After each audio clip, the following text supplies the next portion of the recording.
Hi, welcome back to TrueBread.net. I'm Jerry Szewczyk. I wanted to start off by uh, putting a foundation on uh, these video blogs.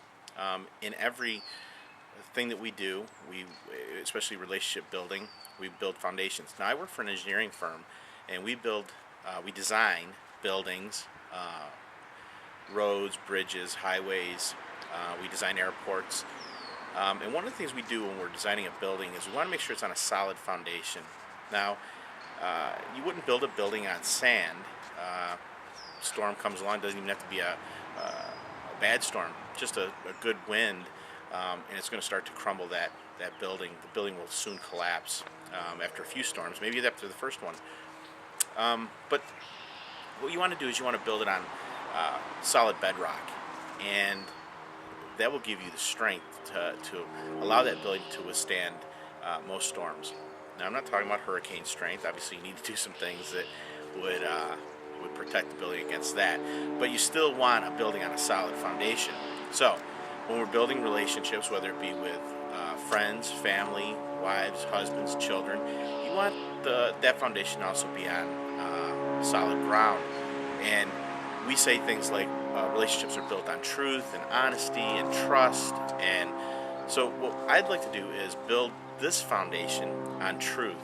Now, it's a pretty popular mantra with college kids and professors, and even it's getting to be in general society itself, that truth is relative. Now, by making that statement, I'm making an absolute statement that truth is relative, which makes my statement no longer true. It's not relative because that statement is absolute. Um, Another absolute would be there are no round squares, and then there are no square circles.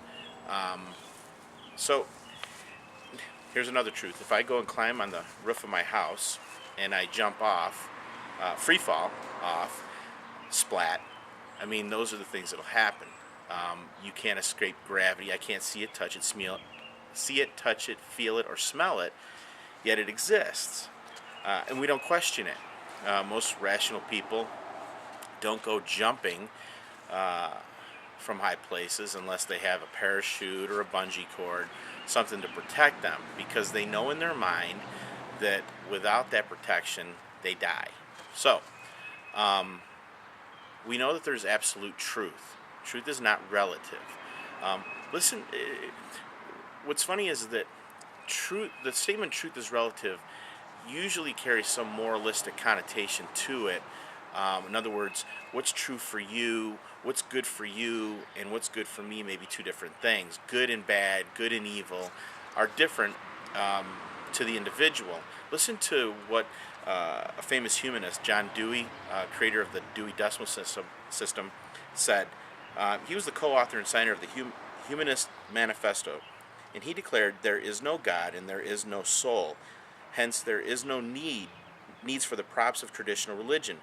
With dogma and creed excluded, then immutable truth is also dead and buried.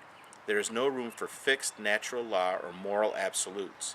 Humanists believe one should do as one feels is right." And Aleister Crowley said, who was a famous Satanist, "Do what thou wilt shall be the whole of the law."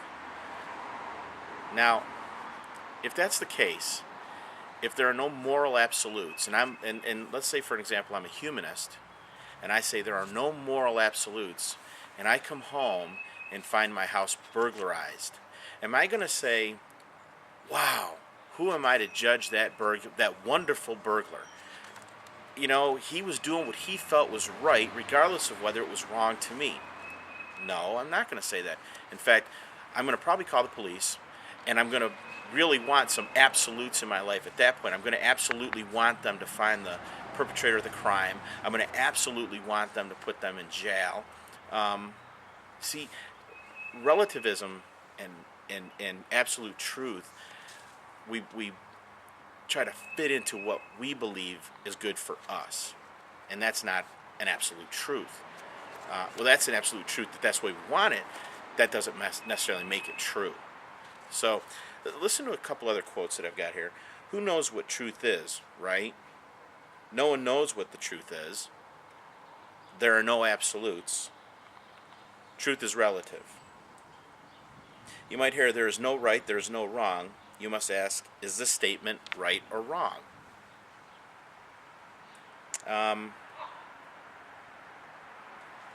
These statements imply that the truth is relative and that it's not absolute, but we've already established that there are some absolute